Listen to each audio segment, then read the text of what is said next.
What's up, everyone? Good morning, good afternoon, whatever time it is, where you're at. It is March 7th, and I just got done with my first sales call of the day. The newsletter is written for the day, going to be sent out here in a couple minutes.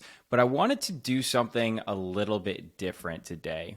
So normally with this podcast, I've had someone else on that's in the sales space, and I basically, interview them about their background and what they think about certain things. And those are all great. I've been able to connect with some awesome people, but sometimes there's just not as much value as you'd want in those podcasts, right? They all kind of say the same things. It's like, yeah, I do a lot of cold calling. I do a lot of outbounding. Here's how other people should do it. And sometimes it just gets repetitive and it's not very fun. So today I just wanted to try out a solo podcast, walk through some of the recent sales topics that we've covered at the follow-up in the newsletter, some of the sales news stories that are across the internet, and also some sales jobs that are work from home, remote sales jobs that, you might be interested in where you can find those at. So I got my coffee here and let's get into it. So earlier this week, on Tuesday to be exact, we published a story basically titled Inside Cisco's Sales Team Strategy. And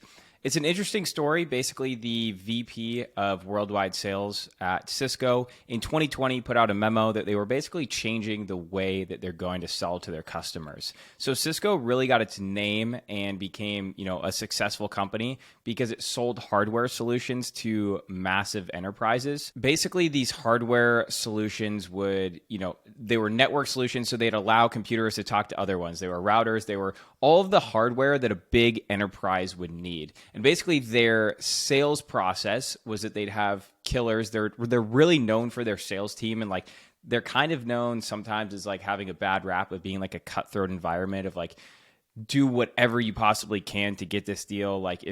I've heard stories of basically sales reps have to, on Monday at the beginning of the week, they have to commit what they're going to close on Friday. And if they don't close what they committed on Monday, if they don't close that deal on Friday, they're basically going to be kicked out the door pretty quickly, and Cisco's probably not the place for them. So those are just the type of rumors that I've heard about their sales culture. However, basically the way that their sales process works with hardware is that, every 3 to 4 years, they'd go to a big enterprise. They'd say, hey, you need all the newest technology and all of this new hardware. Sell it to them. Maybe that's a $10 to $20 million deal. That's enough to feed the rep for, maybe a year. I don't know what their commission split is, but that's a huge deal, right? So I'm sure that took many months to close, but they basically sell to that customer that $10 to $20 million worth of hardware. Then they basically say peace. And then 3 to 4 years later, they march back into their office and say, by the way, you need all this new hardware to keep up with the latest and greatest. And so let's completely rip out all the hardware we just sold you 3 to 4 years ago, and let's sell you another $10 to $20 million worth of the newest hardware that you need. So that's basically how things were always done. And it worked well for them. They became $1 billion company doing things like that.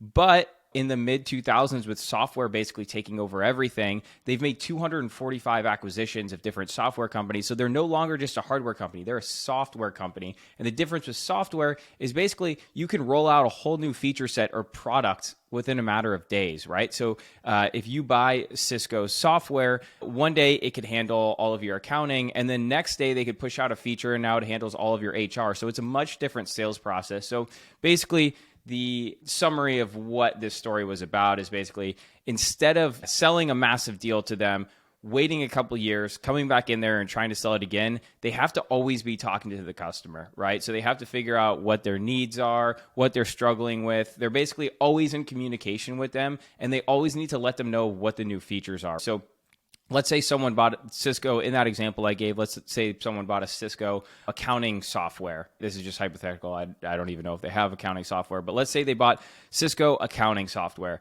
And then they pushed out an update to that software that they can now handle all of their HR work on it. Those sales reps need to let those companies know of those new features so they can use them, because if they're not letting them know, maybe they'll be like, crap, well, our Cisco only does accounting. We need to go look for someone else that can handle all of our HR software. And then maybe that HR software says, hey, we can also do all of your accounting. So they could lose a customer that way. Basically, they need to stay in contact. And this is a lot of different software companies, right? Like, this is why you have customer success teams, is because you always need to be in contact with those customers, let them know what's going on, and figure out what they're struggling with so you could help them there. That's the Cisco story. Obviously, you can go read that full story at jointhefollowup.com, and it's titled Inside the Cisco Sales Team. So the next story we have that was actually last Thursday was an interview with the head of OpenAI sales team, Alyssa Rosenthal. So she is the head of OpenAI sales team, obviously the company behind ChatGPT. So it's really interesting to see like what a company like that does. And it's kind of weird. So like she kind of has the benefit of selling one of the greatest technology products of our entire generation, right? So something like ChatGPT hasn't come along for the last, 10 years or so. So they have unlimited demand. Obviously, if you're going to be a sales rep, the one thing that you can hope is that your product is just the best of the best and you have unlimited demand for it. So she joined the company 2 years ago. Since the time she's been there, so when she originally joined, they didn't have ChatGPT released, but they released it since she's been there. And as soon as they released it, their ChatGPT enterprise solution automatically had like hundreds and hundreds of companies that wanted to be onboarded with hundreds of thousands of employees that are going to be using that. So basically their pipeline's full and they're just taking on as many customers as their sales reps can handle. Now, the interesting part of their sales team is that according to Alyssa, her sales team doesn't really have quotas. So obviously they're measured on the amount of revenue they bring in, but they don't have like specific quotas of like, hey, you need to make 150 dials today. You have to close this many deals. Maybe they do have that and she's just not saying it, but she's saying that, more of their focus is actually getting feedback from the customers on how they're using the AI, and then also feedback that they can then give back to the engineers to make these large language models better for the customers, right? That's why they had ChatGPT for free for so long, basically so they could have all these free users giving them tons of data back to make these large language models better. So obviously, if you could get a sales job at OpenAI, like you're gonna crush it. It looks like they have about 24 open sales jobs right now. Obviously, all of them have six-figure bases. They do require like a lot of experience to get them. So you would have had to, have experience working in like very technical sales roles. So you'll have to understand different like network solutions, and probably if you have like AI experience, that definitely helps. But if you want to work for basically the best tech product that's come out of our generation, OpenAI is probably the place to go.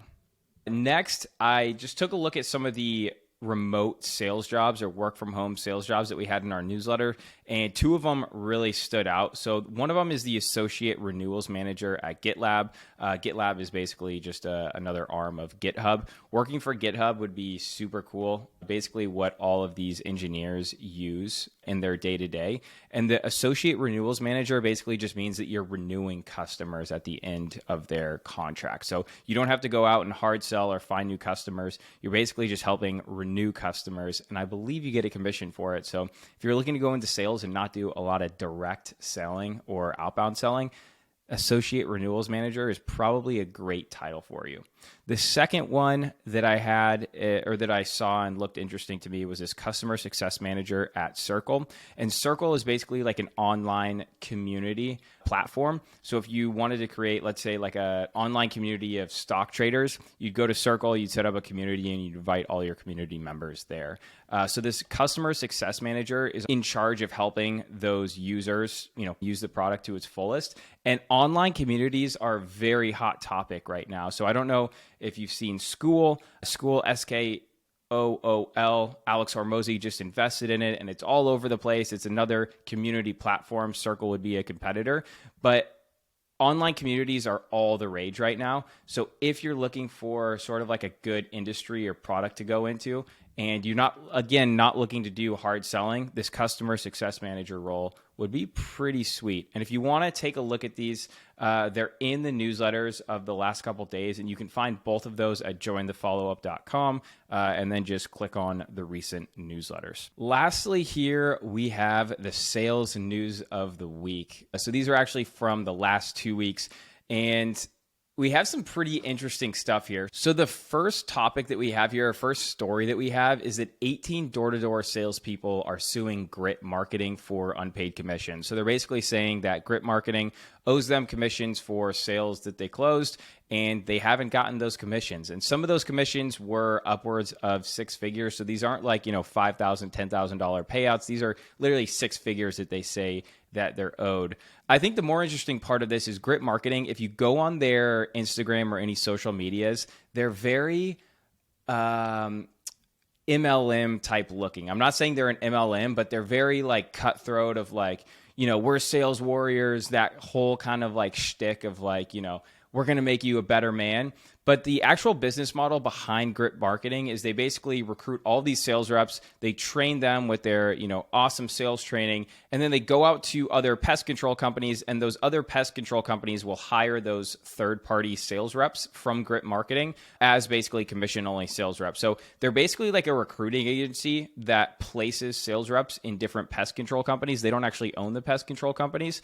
And I'm sure they get either a big fee for every sales rep they place, or I'm sure that they get, some cut of the commission that those sales reps actually produce. Interesting story. Look into it. Look into Grit Marketing, and I'd love to know what other people think about Grit Marketing. It's apparently doing tens of millions or maybe even hundreds of millions in revenue. I'm not totally sure, but definitely one of those like multi-level looking type companies that, is super outgoing and has all this crazy marketing and all these young guys that are, sales reps. But, some of those guys can make a ton of money. So it'll be interesting to see how that lawsuit plays out.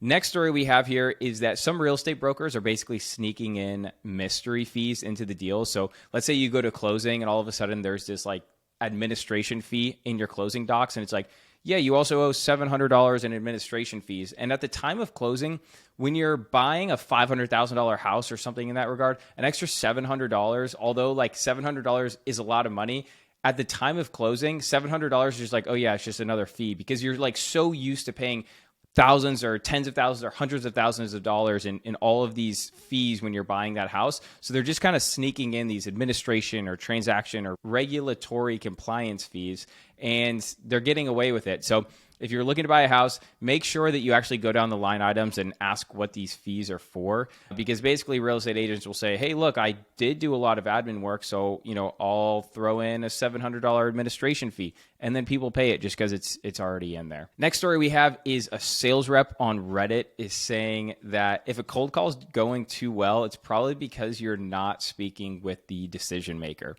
I've actually come across this myself 100%.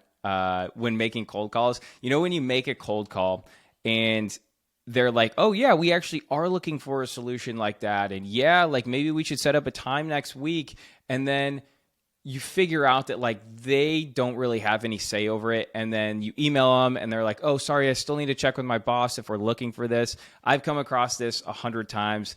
I don't think that's, every single time if your cold call is going really well, that it's, not a decision maker, but it definitely happens all the time. So I guess like the solution to this is like, when you're on that cold call, although everything's going well and you want to just like keep going with the flow and like keep getting the good news, you do have to kind of step back and say like, by the way, though, is this something you oversee, or like, is there someone that, it would make sense to also bring in on this conversation that would oversee like a decision being made on this?